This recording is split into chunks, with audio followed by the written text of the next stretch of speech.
So here we are. I'm Adam Markley, publisher of Dealmaker Wealth Society, with my co-founder, Carl Allen, as most of you guys might know.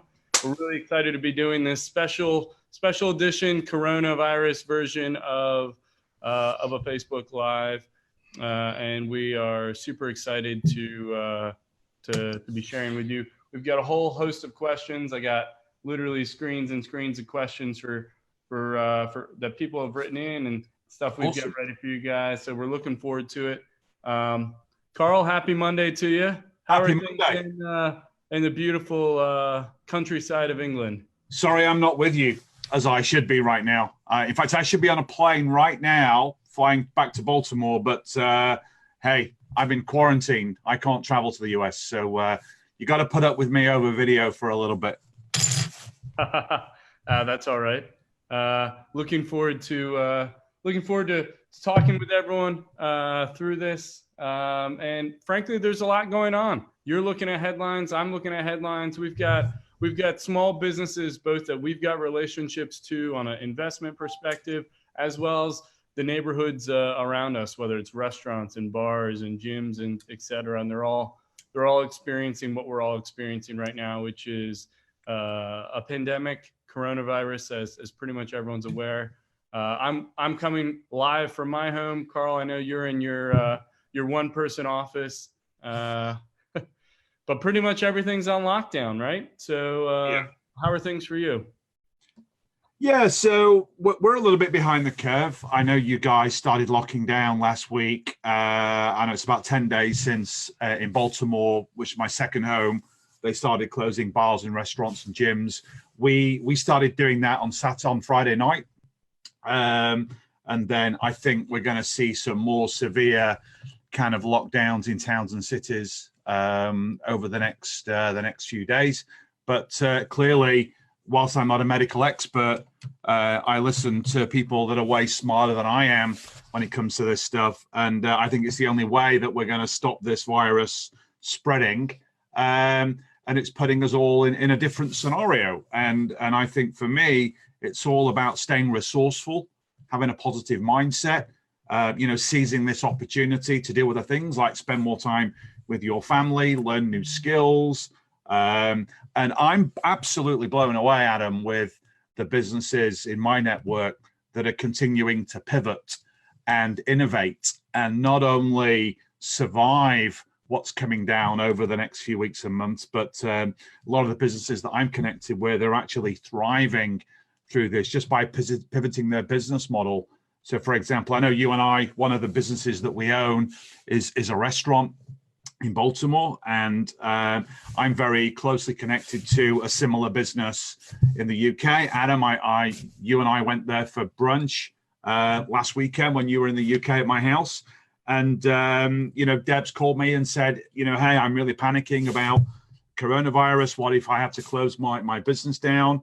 I said, well, pivot, innovate, go online, start delivering stuff. And on Sunday, she made all this stuff for like Mother's Day and was delivering all these packages out to kind of homes and had like the busiest day in her business so far. So I'm just seeing hundreds of businesses, thousands just pivoting and doing different things to not only get through this situation, but to also, even thrive. And I'm not talking about profiting from COVID-19, which is not cool. What I'm talking about is businesses that are so passionate about continuing to serve their customers and keep going that they're actually seeing an increase in revenues and cash flows by just having that massive change in mindset. So I think it's a great testament to the entrepreneurial spirit of all the people that we know and we come across that, we'll fucking get through this. I shit you not.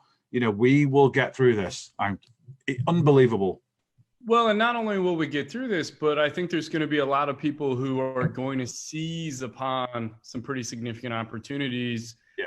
If they've got their wits about them and things like that. And we're not talking about profiteering off of toilet paper or sanitizer here. That's outlandish and certainly nothing that you or I would endorse in any way, shape, or form.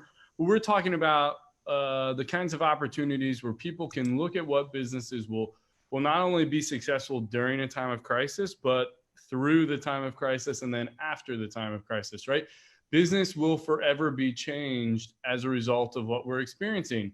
Right now we're live on Facebook and we're able to distribute our opportunity to share a message with people who are interested in buying businesses, but we're doing it off the back of laptops and computer technology and Zoom and all these other things that are really engaging people. And it's exciting to be a part of that.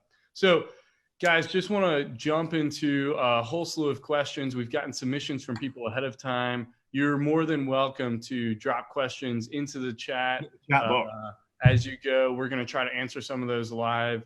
But more importantly, thanks for watching and thanks for being a part of what we're doing.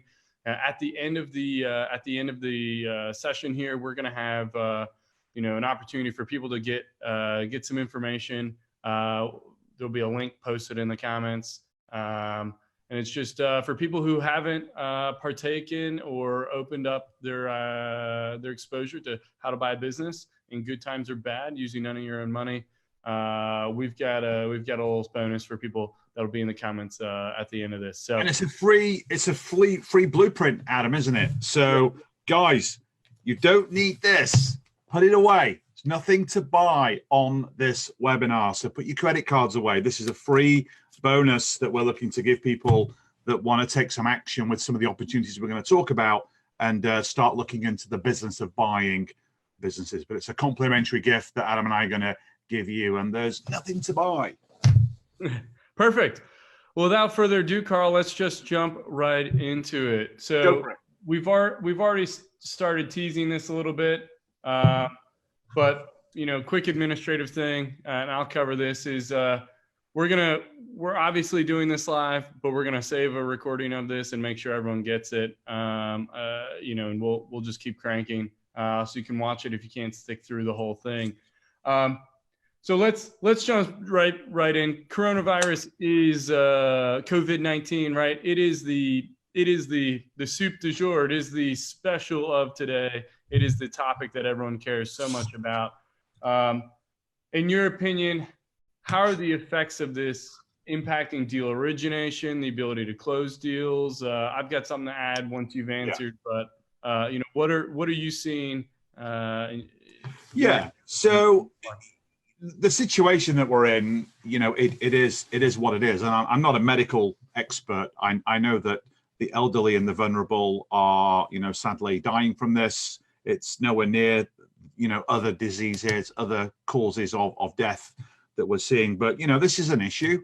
And I don't think it stops us at all from doing deals. In fact, I think we'll get a lot more opportunities coming our way in terms of closing deals. And as I said, I don't want that to sound like profiteering. It's not, but there are business owners that this could be the final straw for them in just wanting to, just pack up and go home and dispose of their businesses. And I think it's coming off the back of, like if I look at the UK, where I am right now, where I'm stuck in the UK, three things have happened in the past 6 months, which I think are going to completely transform the way leverage buyouts are done in the UK. We had Brexit, then we had the change in capital gains tax.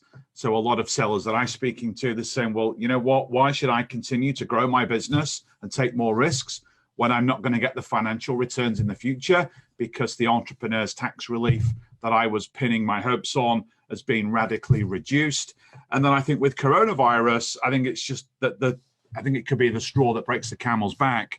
Business owners are going to say, well, you know what? I've owned this business for 30 years. I've done well. I've made some money. I was planning on retiring.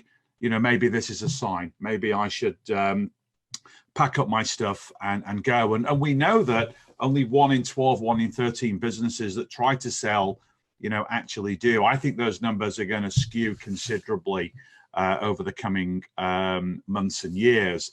And I actually think in the UK particularly, but I think this will leak into the other areas where we do deals like the US, where our private equity firm is based, up in Canada and also down in Australia.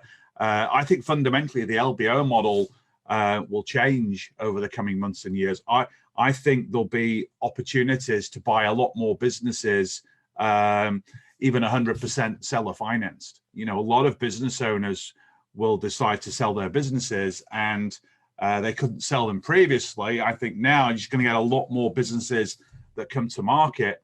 And I think for the majority of small business owners that might feel distressed by COVID-19, and I don't think it should be a distressed situation. As I said before, there's lots of endless ways a business can pivot to continue to grow and prosper through this situation. There's always opportunities. I think some of them they won't have that mindset. They won't have that determination to want to go through another period of uncertainty. And that's what people don't like. All the stuff that we're seeing right now globally with COVID-19, and again, I'm not talking about the medical situation, but the way that social media and the general media have really kind of hyped it up. What they've done is they've installed a very, very dangerous word, which is called FUD. And it's fear, uncertainty, and doubt. And people can't function sometimes when you have those three things present in your life. And I know in the UK that the tabloids and the media are kind of talking about people panic buying.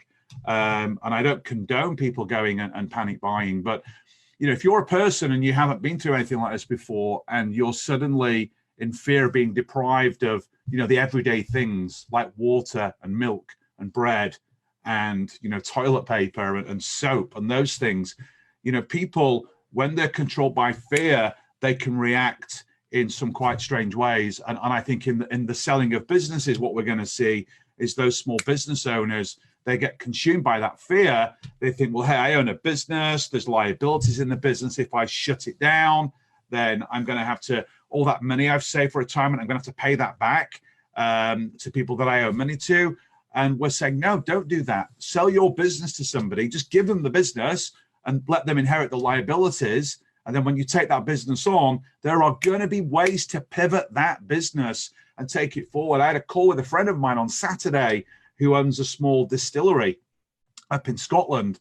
And he said, as of yesterday, I was just going to close my business down. Now, instead of making whiskey, he's making hand sanitizer because there's a big shortage in the UK of hand sanitizer. And as you know, one of the main ingredients in sanitizer is alcohol. So he's not making whiskey anymore with the alcohol he's got. He's making soap and detergent and all these products that the country's like literally screaming for. So there's always ways to pivot. And as I said, this is not profiteering from this scenario, but I think we're going to see a lot more business owners come through this and think, you know what, I'm done. I just don't want to do this anymore. Let somebody else take my business and do these pivots and continue to take my business forward. Because once we're through this, which we will be, could be 2 weeks, could be 6 weeks, I don't know. But the markets are going to fly again. We're going to see a big, a big upturn in the economies of the world. And what's really interesting is, you know, I got somebody was asking me on Sunday about financing deals in this market. You know, we know that the way the Fed and the UK Bank of England has slashed interest rates to the lowest they've been since like the mid-1980s. Debt now to do deals, if you need to make a closing payment, I think going forward you probably won't. But if you do, the availability of cheap financing is going to be good for us as well. Because if you look at the business model of a bank is simply the trader of money. They take deposits and then they put a premium interest rate on that, and they have to lend that money out to people and businesses. Otherwise, the bank's not going to make any money. So I think there's going to be some relaxing of rules. You know, we've seen it with the SBA, a lot more funding available for businesses. So I think when you combine all of those kind of ingredients into the pot, I think once we get through this kind of short-term situation, you know, it's going to be one of the most unbelievable times in history to be buying and growing businesses. And I'm not saying sit back and wait. I'm saying get originating those opportunities now, because there's still a ton of stuff that you can do remotely. You and I, you know, we love going and having meetings with sellers in person and even submitting offers in person. But clearly, you know, people can't do that right now. But as long as you build rapport using something like Zoom and Skype, and you're still having face-to-face conversations with people, don't use this period to kind of down tools. In fact, increase your activity. I think you'll be absolutely amazed, what is out there even now. Yeah, and I couldn't agree more. I think now is the time to keep your head on your shoulders and keep your wits about you. I think there are a lot of people who struggle when dealing with headwinds. They struggle dealing with adversity. They struggle dealing with uncertainty and angst and all that. That's your FUD, right? And I think it's going to create a situation where people who wouldn't have been open to the idea before of exiting their business are at least going to entertain it. And the people who were open to the idea, they're now going to entertain creative types of deal structures that they wouldn't have thought about before. But I don't want to paint an entirely rosy picture, Carl. I think we'd be remiss if we didn't acknowledge that, not all deals are equal, not all crises are equal. And I just want to bullet point a couple of things. Interest rates are a lot cheaper, without a doubt. But banks, especially traditional banks, they're going to struggle with thinking bigger picture. They're going to struggle thinking, I'll greenlight that. Because right now they, as a business, are just as uncertain as the rest of the market. So they're going to walk through deals a little bit slower. And for certain industries that might have been a little bit on the edge for them to begin with, are now fully going to be no-goes. But there's going to be someone out there who's willing to take a chance. There's a lot of cheap capital in the market. But just know it's probably not going to be your first phone call. You've got to expect to make multiple phone calls and multiple efforts to secure financing if you're going a traditional financing route. But I think the opportunity is ripe for creative deal structuring, and that's where traditional financing is going to fall apart. Traditional debt markets, they're not going to collapse like we saw in 2008, 2009. We're not talking about that kind of a crisis. We're talking about a situation where banks just sitting there with their hands in the air going, we don't know. And when we don't know, we don't move. We don't take action. So I think for people who are looking to exit their businesses and have hit a level of motivation that's perhaps higher than those around them and are somewhat unexpected, I think those people in particular are going to very much be looking to, what's a deal I can make that I feel like I'm going to get something out of it? We're going to see certainly people more willing to maybe hold seller notes. I think earnouts are going to become more of a thing from a buyer's perspective. Listen, your business a year ago was doing this much in revenue. Now it's not. What is it doing now? Right. So I think that's very much going to be a part of the picture. So I can already see what you're drawing. I know where your head's at. And I always, right before you jump in. So like the last point on this, in terms of things is don't think one step, think two step, right? Everyone knows that restaurants are disastrously, experiencing headwinds they've literally never experienced before. We've never seen restaurants and bars and pubs and things like that ever have a situation where no in-person dining. And I know in the US, this is impacting the nation at large. Again, Carl mentioned we own a piece of a restaurant business here in Baltimore. They're getting hammered right now. And so when we think about that, we've got to understand, I'm not going to go buy a restaurant right now necessarily, but what supports a restaurant? Distributors. And what do distributors have right now? They have massive amounts of food and other things in their supply networks. And when people can't go out to eat, they're going to eat at home. Businesses that handle the distribution of food, whether it's grocery or restaurant, are going to find a way to load balance between the two. Logistics companies in general aren't necessarily going to slow down. And it's not just Amazon. Remember, Amazon does not deliver the last mile. They do not deliver to your door. They're relying on other third parties to do that. So there's likely opportunity in spaces that aren't the one step, they're the second step behind whatever's happening, right? You're not buying stock in Amazon. You're buying part of the actual underlying business itself, or making an investment in that regard. In the UK, for example, where trucks and lorries are required to be serviced every 6 weeks, whether they're being used or not. That's a great business to get into. And guess what? We've had someone do that. We've had someone in the last few months literally acquire a business in that space. They're not going to see any impact from that because the regulations requiring those kinds of inspections won't change. It's a massive health and safety issue. So I see there being opportunity if you're looking just past the one step, but keep in mind, a lot of fear means a lot of people aren't thinking rationally. So really interesting story about that. So one of the local pubs near to where I live, it's the pub I took you into, Adam, last Saturday night. They closed up on Friday. And what they've done is they're cooking food in their kitchen and they're delivering it to the village and the surrounding villages, both alcohol and food. And obviously, because they're not restricted by the number of covers in the restaurant, they're actually able to grow their business. And what he's doing is he's partnering with somebody who owns an event company who has a load of vans that he's not using right now because people are canceling events.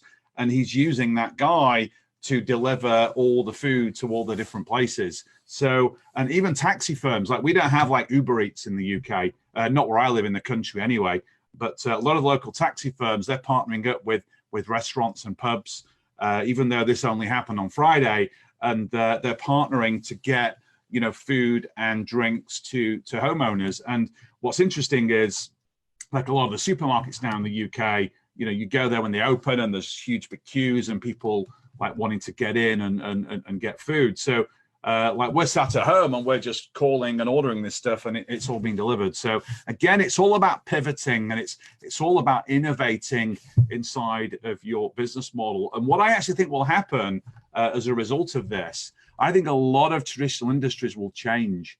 We've seen how Apple disrupted a lot of the industries like music and all those different things with iTunes. And I think a lot of traditional businesses will change forever because of what this virus is doing to small businesses. That they're going to pivot and thrive to survive. And I think as consumers, we're going to get used to that type of behavior, even though this might not be a long thing.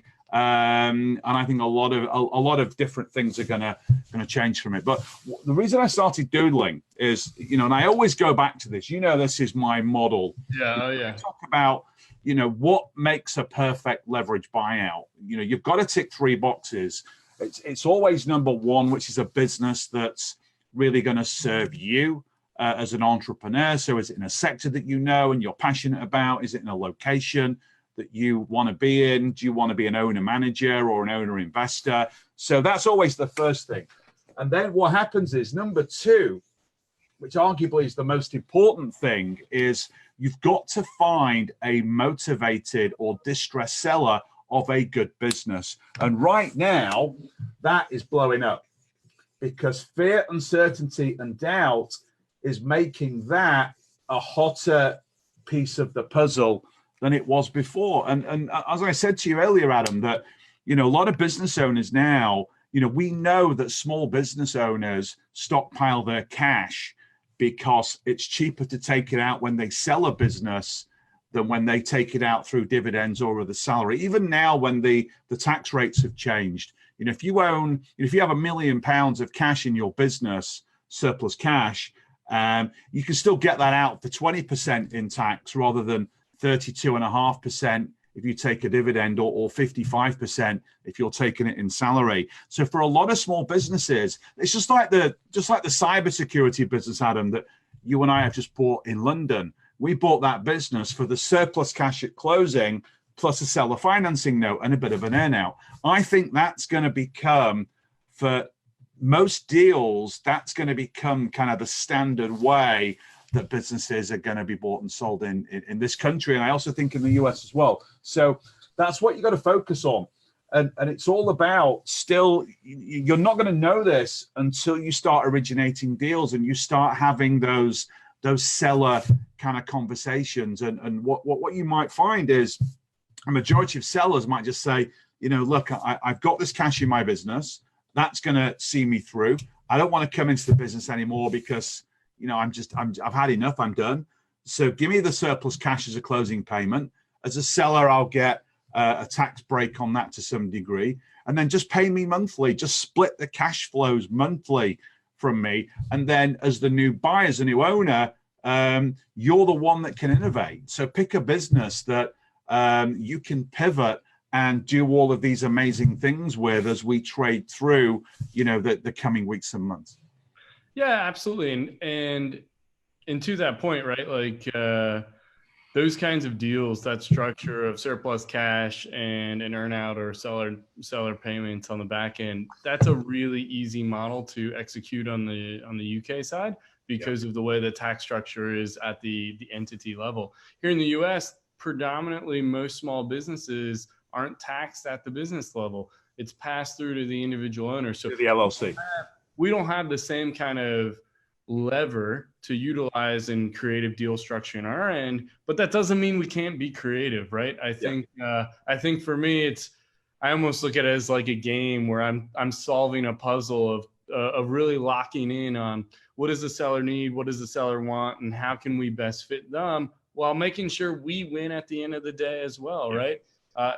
If all parties don't walk away feeling like they won, it's not a good deal. It doesn't match the triad that's sitting there behind Carl. It's not matching your needs as a buyer, and it's just wildly out of range of what you need as a business, right? So, and a business owner.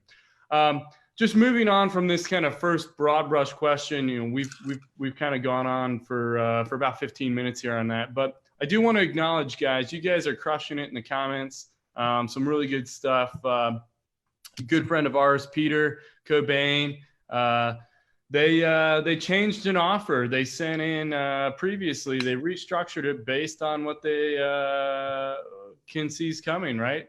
It's a deal that's more back-end loaded, lower closing price, having an earnout instead of guaranteed payments, all that. So hasn't been accepted yet, according to him, but those are things people will think about as they kind of change stuff. Marlon, this is close to home for both you and Carl, right? So currently, as we've been live, the governor of Maryland has said all non-essential businesses must close by 5 p.m. today. Of course, there's stimulus and other stuff that's getting worked around. So I don't have all the details right now, but I mean, that's happening as we speak. So very, very interesting. Let's see. So John's another guy in Maryland as well. Glenn's got a great comment here. So he's saying a broker told him that most folks in the U.S., and we know this, Carl, they live paycheck to paycheck. But guess what? Most business owners are functioning in the same way. They're living month to month on a cash flow basis.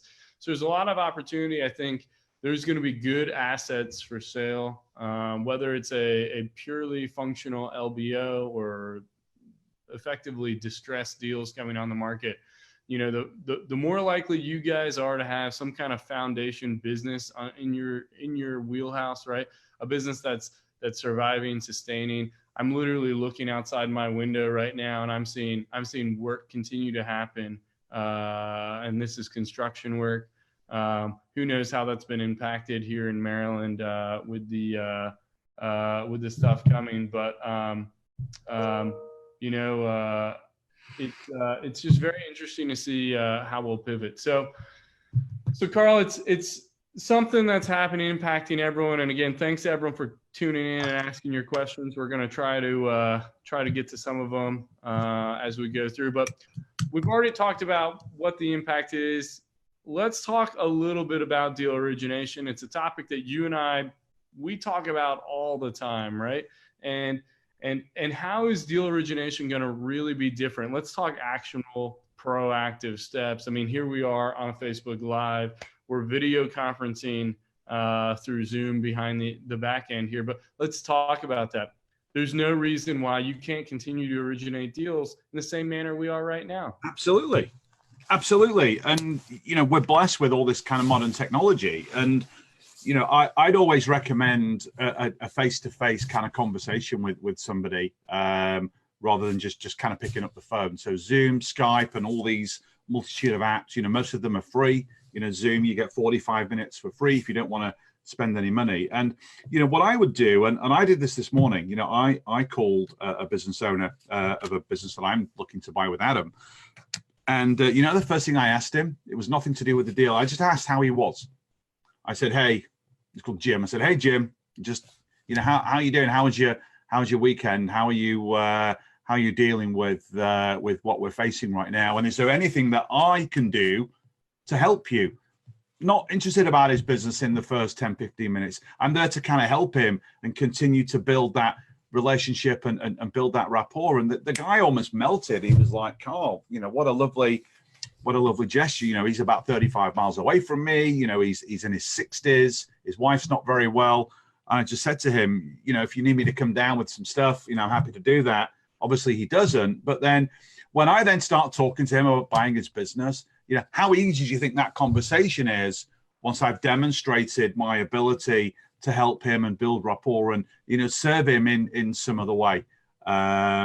So, now's the time, if you're working from home and, you've got more time available to do some stuff like this, call people, even if you've made offers, in the past 4 weeks or the past 3 months or even longer, if you made offers on businesses and they were rejected, give them a call, but don't steam straight in when they answer and say, look, hey, is your business still for sale? Just say, hey, I was thinking about you. We spoke at length last month, last year, whatever it was. I know I tried to buy your business and it just didn't work out for whatever reason you rejected the offer. But hey, forget that for now. How are you? Is there anything I can do to kind of help you? What we need to do as deal makers is also be leaders. We need to step up. We need to be resourceful. We need to help people. We're there to, to be an instrument of good is the word I'm looking for people in this world. And that will, people won't forget that. Even if you don't buy their business today, you buy it 3 months from now or 6 months from now, they'll remember you as somebody that stepped up and, was willing to think about them. So, the opportunities are out there, but, don't be like a piranha kind of, flying in, still be a really good person. Well, I think there's a lot of power in good, right? Whether you believe in karma or, good Samaritan type things, whatever your persuasion is around that is at the end of the day, you'll never be hurt by helping others. And, I think about what we're doing and I think about what we strive to do as deal makers. Inherently, we've developed a skill set that's valuable for frankly, many businesses, just not the ones you own. And I think there's no reason, as Carl says, not to just pour out to people in your community, in your network, because whether it's today, tomorrow, or the next day, at some point, that kind of outpouring of support and knowledge and capacity to help people will come back in many ways through opportunity. And I know we've seen it. Obviously, we're dealing with a restaurant investment that's going through its own challenges right now. But the only reason we even are in that business is because I just tried to help them to begin with, without any kind of expectation for ownership. So there's opportunities to come, whether it's your local store or anything like that. Again, we tend to avoid anything B2C. I know someone asked in the comments about whether buying a restaurant's a good idea. We still focus on B2B. That's that kind of two-step thing, right? One step would be B2C, your grocery stores, your restaurants, your bars, and things like that. But anyways, beyond that, you're going to have the businesses that underpin them, whether it's distribution, whether it's supply, anything like that is going to kind of underpin those B2C businesses. And those are the companies you want to look at. Yeah. So, next question for you, Carl. If we're thinking about originating, we understand that technology is going to play a really critical part. And I think it's going to play a part that's never going to change at this point, right? No. I think we, over the course of the coming weeks and months, are going to learn how to effectively communicate, as you and I are right now, through video, directly with people who, whether they're business owners, business sellers, or students of ours trying to learn how to do this. I think people are going to permanently and irrevocably be changed for the better in how they originate. Yeah. You'll get on a call with a seller with video or things like that. And I think it expands your global opportunity. It does. And I think that's a pretty big case. If you were to give people some kind of motivation in the maybe dark and gloomy and gray here, I know we've got about 20 minutes left. If you were to give them some kind of piece of motivation and something actionable that they can do while at home to start supporting, we talk about good deeds for their network, talking about originating deals. If there's something they could do right now, what would that be?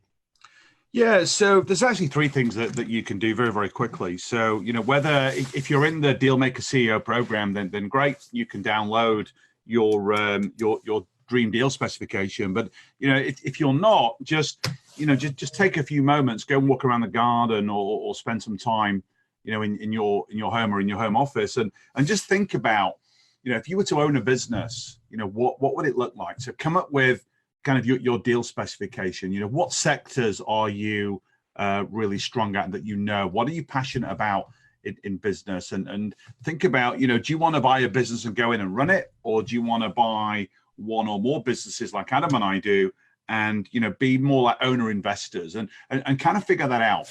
And then once you've done that, you just go and talk to, go online to brokers if you want, or more importantly for me, leverage your network, call people that in business, call deal intermediaries, and just find 10 deals and go and have 10 conversations, 2 or 3 a day between now and the end of the week. And I guarantee you, if you do that, you do it properly, you will find a business to buy without investing your own money. So there are actionable things that you can do. And if you think about the environment that we're in, so, for the people out there that they work for somebody else right now. So you're not an entrepreneur, you don't own a business, you're an employee, you're a W-2, and you're at the mercy of somebody else's business. With all the things that are coming down with, corporates, they're starting to let people go. And I know in the UK and in the US, there's subsidies available to kind of help people through that transition. But for me, when I left corporate America back in 2008, for me, it was kind of an enlightenment, because I finally, for the first time in my life, wasn't at the mercy of somebody else to get my paycheck. And whilst I was a handsomely remunerated, corporate deal maker, when I made that switch, and I knew that it was my skills and my work and my focus and my energy and my action that was going to determine my own income, I think now more than ever in life, what an opportunity to, stop being dependent on somebody else to make money when you can go and do it yourself. So those are the things that I would do. Is I'd have that mindset shift about going from employee to employer. I'd think about what's the type of business that I could really get excited about if I owned it, and then go and find some of those deals and start having those rapport building conversations with people. And I think you can do all of that stuff between now and this time next week and have some great results to show for it. Yeah. And I think just to agree with you completely there, right? Like, start with something you're familiar with in some capacity, right?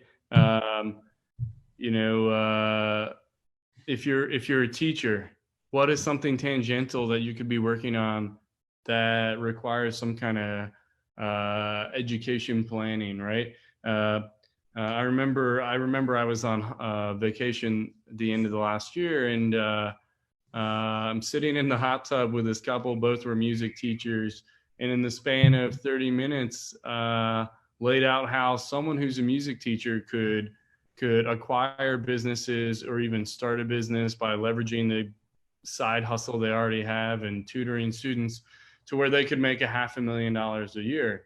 Of course, these are people who are making 40, 50 grand a year. Yeah. But I would like to think probably the most worthwhile hot tub conversation they've had in their life. Yeah. But the idea is that like everything you do's got some applicability into something outside of your current day job, and your ability to kind of lever up on that, and your ability to speak intelligently and with some level of knowledge. Yeah. Everyone knows something about something. And I know that's kind of a weird generic statement, but everyone knows something about something. And if they're able to identify what that is and be able to speak confidently and securely in that, I think it's important. Yep. We've gotten some good questions here in the chat. And so I just want to jump in on some of those, Carl. We've got someone who's asked, would you suggest multiple businesses in various industries or focus on one niche and one type of business? I've got my own opinion. I'll let you go first, and then we'll see. Yeah. So again, it's a great question, and I think it's a personal choice. So there's kind of three things that you can do as a deal maker. So the first thing that you can do is, if you're laser focused on one particular industry, go and buy a business in that space, especially if you've got some deep chops and understanding and passion for it. And that's more you being kind of an owner manager, where you're going to go into that business and you're going to run it every single day. The alternative is a bit like what Adam and I do, is, we're pretty much sector agnostic. And that's because we have horizontal skill sets as deal makers, as marketers, as financial professionals. So we can go into any business, acquire it, and make it more money. So that's what I call a horizontal skill set. And if you don't have that horizontal skill set, so if you're not a lawyer or a CPA or a crack marketer, or you're a phenomenal operator or a supply chain professional or anything like that, then just stay in your lane and stick to the sector that you know and that you understand. And even if you do that, then there's still a phenomenal opportunity to buy multiple businesses within that one particular sector. And that's called a roll-up. And what's interesting is, Adam's catchphrase is, you're only one deal away, and you are, because once you buy one business, if you buy a manufacturing company, for example, through your deal origination, you're going to have multiple opportunities. You'll probably buy the best business that you find, which again ticks the triad. It serves you the best. It's got the highest motivated seller. And then number three, which I didn't cover before, it's got the kind of the financial attributes that you're looking for an LBO. It's got assets that you can leverage for closing payments, and it's got cash flows that you can use to then service the overall deal. But once you've bought one business, it's easier to buy a second business, because you can also leverage the company you've already got, not just the company that you're going to buy. But then when you buy another business and you combine it with the one that you've already got, there's a lot of things called deal synergies that you can exploit. So for example, if you buy a software company and you've got software and you've got customers, and you go and buy an IT services company, which again has got IT services and another set of customers, you can sell the software to the services customers and vice versa. So it's a 1 + 1 = 3 on the revenue side, because you've got all that cross-selling. But then when you bring those two businesses together, there's a lot of duplicate costs and economies of scale that you can leverage from doing that deal. So you can do either one of those three things. And then there's a fourth way that you can make money as a deal maker without ever owning a business. You can broker deals. So you can find businesses to buy for high net worth clients or other businesses.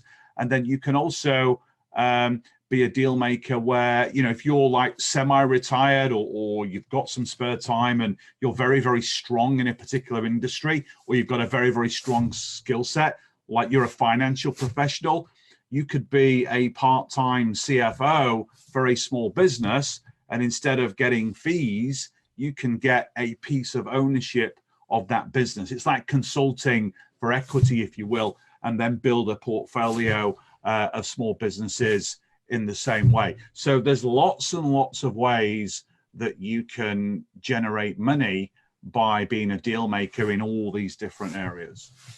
Yeah, and so my response is fairly similar to what you said, but I'll answer the question a little bit differently, right? So just to remind everyone that the question is, should I buy multiple businesses in a variety of industries, or should I focus on one niche and one type of business?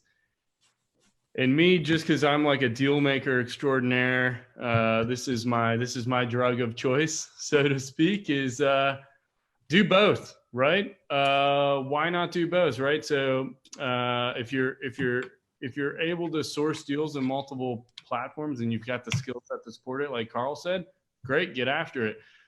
Find the best opportunities at a fair price and take them. Twist off the old Warren Buffett expression where he doesn't want to buy a fair business at a great price. He wants to buy a good business at a fair price. And for us, we're tagging on to the end there. We're saying we want to buy a good business at a fair price with a distressed seller. Why? Because that motivated and distressed seller is going to agree to a deal that's favorable for us and favorable for you and favorable for them. Everyone should win in that situation. Yep. You do want to stick to what you know if you don't necessarily have that horizontal skill set. But for me, the way I look at it is I'm all about building an empire, right? I want to go in, and my mindset from the beginning is how do I take this one thing and turn it into something bigger and many? So when I'm looking at a business, I want to know, how do I grow it? How do I scale it? How do I bolt onto it? How can I do an industry roll up? What are my vertical integration opportunities? Where am I horizontal so I can start cross-selling and cross-promoting? The moment I look at a business, I'm immediately identifying the upwards and sideways and even downwards, since we focus on B2B, ways to expand the business. Always. I'm just constantly looking for that. And I think you can do the same thing. I think what we've got going on in the world right now isn't going to impact that. So no issues there. One thing I do want to touch on, guys, is we talked about in the beginning. We've got the business buying blueprint. For those of you who haven't gotten it, there'll be a link down in the comments, right? Carl, we got to do our little our arrow dance, right? But there'll be a link dropped in the comments there shortly, and you guys can take advantage of it. There's no sales there. We just want you guys to get a copy, and it's for those who, if you've already bought Dealmaker CEO or things like that, this will be a lot of review for you. But check it out. In the meantime, Carl, we're getting close to end of time, so I just want to say, first of all, thanks everyone for the questions. There's been some really good ones. We've got Linda in here with a couple questions. Linda, she's asked about not excited about SBA loans due to the personal guarantee, and it makes seller financing unlikely. I've got an answer for that. And then let's see here. She asked another one. Yeah, it's about contingency fees. So we can cover those things. And really, guys, thanks so much for all the questions. So Linda, real quick on the SBA, this one's pretty straightforward. We tend to look at the SBA loans as loans of last resort. Why? They're not necessarily fun to get. It's a lot of paperwork, a lot of pain in the rear, so to speak. But it can be really cheap debt, and it's probably the best type of cash flow lend that you can get here in the U.S. Depending on what Congress does right now, I've had some banks reaching out to me and letting me know that the SBA might be triggering increases in what the SBA lend will be. Obviously, they're doing a lot of distressed business kind of relief, but they might be increasing the amount of guarantee that they put on deals. If that's the case, that could be a massive change. Your at-risk portion could change. So definitely an opportunity there. Just keep that in mind. Let's see here. Banks in general for conventional loans, I think right now they're just like any business. They're not sure what's going on. They're dealing with the uncertainty. Easiest way to get a conventional loan, just know that conventional loans tend to require cash injection or capital to put into it. You will have a personal guarantee, but find out what bank the business has traded with for the last 10 years. Yeah. Those bankers are going to know the business inside and out. They're going to have a great relationship with the business, the existing owner. It's an easy way to see if you can start off on a strong foot with a bank and say, listen, I want to keep the business trading with you. I want you to hold the deposits. Banks love deposits. Easy win for them. and how can we find a deal, find an opportunity where you can give me money to acquire the business, and it creates a more of a win-win. But traditional financing in general is tough. Another kind of way around that as well, Adam, which is really interesting, is go do deals where if the seller wants a closing payment, and that's the only way to get the deal done, is there's a way to take over the business now and then make a cash payment in, say, 90 or 180 days. And once you're in the business and you own the business, it's actually a little bit easier to raise that financing because you've already got the business as your security that you can offer up. So often it can stop you having to sign, personal guarantees if the business has got assets and different things that you can pledge instead. So that's, and we cover that in Dealmaker CEO as one of the funding strategies. We call it the 90-day second closing payment, but you can even stretch that out, 6 months, even 12 months in some cases. Yeah, absolutely. And it's a great way, right? I was looking at a deal and talking to a bank about it, and they said, well, if you own the business, we would have given you the loan, no questions asked. You wouldn't have had to put any equity in it. And we're talking about a $2.5 million loan here, right? So this isn't $100,000 from the bank. This was a sizable loan. This bank, no problem whatsoever. They would have written a check if the business had already been owned. But because it's part of the acquisition, they were uncertain. They didn't really they weren't as comfortable. So it's totally true. And oftentimes, if you're not looking at a very significant closing payment, if you've got any kind of solid trading history, generally think a business doing maybe a couple million or more with some decent margin on it. If the business doesn't already have a line of credit in it, those can be a pretty strong option for that second closing payment, because most banks will give you that line of credit if you've got trading history and all that other stuff. So yeah, and a lot of sellers, they don't like debt in their business. They've never had it before. They're happy for you to use it to buy their company, but they haven't had those debt facilities already in place. It blows me away the number of businesses that don't do accounts receivable financing to solve their cash flow problems. It's crazy. So going in and having all those 3 months, 6 months, 12 months after you buy it can give you the cash flow to make any kind of makeup closing payment that you need to do. Yeah. Yeah, couldn't be clearer. Two things, guys, before we wrap up. One, share this. If you think your friends would get value out of learning what it is to be a deal maker, share this video, hit the like button. We want as many people as possible during kind of what's going on with the coronavirus. We want people to understand how it impacts their world and what opportunities might be out there. Two, the link's already been posted in the comments. If you guys are interested in Carl Allen's business buying blueprint, it's talking about how to buy a business in 99 days or less without using any of your own money. Nothing to sell there. Just drop an email in and we'll send that off to you. But you guys, really thanks for doing that. Carl, do you have any good final words you'd like to share with people? Yeah. So a couple of things. Any, I know we got so many questions, hundreds of questions. The ones that we haven't covered yet, we'll either do some follow-up videos that we'll post on this channel, or for those of you that subscribe to Confessions of a Dealmaker, there's a whole bunch of different stuff. We could be sending out videos and email advice for you on those questions as well, because I know a lot of the questions that we got were quite common. And then, my closing, my closing statement is, do two things. Number one, be resourceful, be really super resourceful and reframe the situation we're in to do good things. And then secondly, learn to pivot and learn to innovate, because when you buy a business, things will come to you in the world. And if you pivot and you innovate inside of the business that you own, then you're going to reap the rewards, because not everyone's going to do that. So by pivoting and being resourceful and innovating as a deal maker, you're setting yourself up for being super successful once you buy a business. Yeah, I couldn't agree more. And I think the other thing to remember is you are the founder and CEO of You Incorporated, right? Yeah, I love that. You are the head honcho, the president, the vice president. You are the leader of your organization, which I call You Inc. And listen, if it's you incorporated and you're the one running the ship, no one will change this direction faster or more quickly than you will.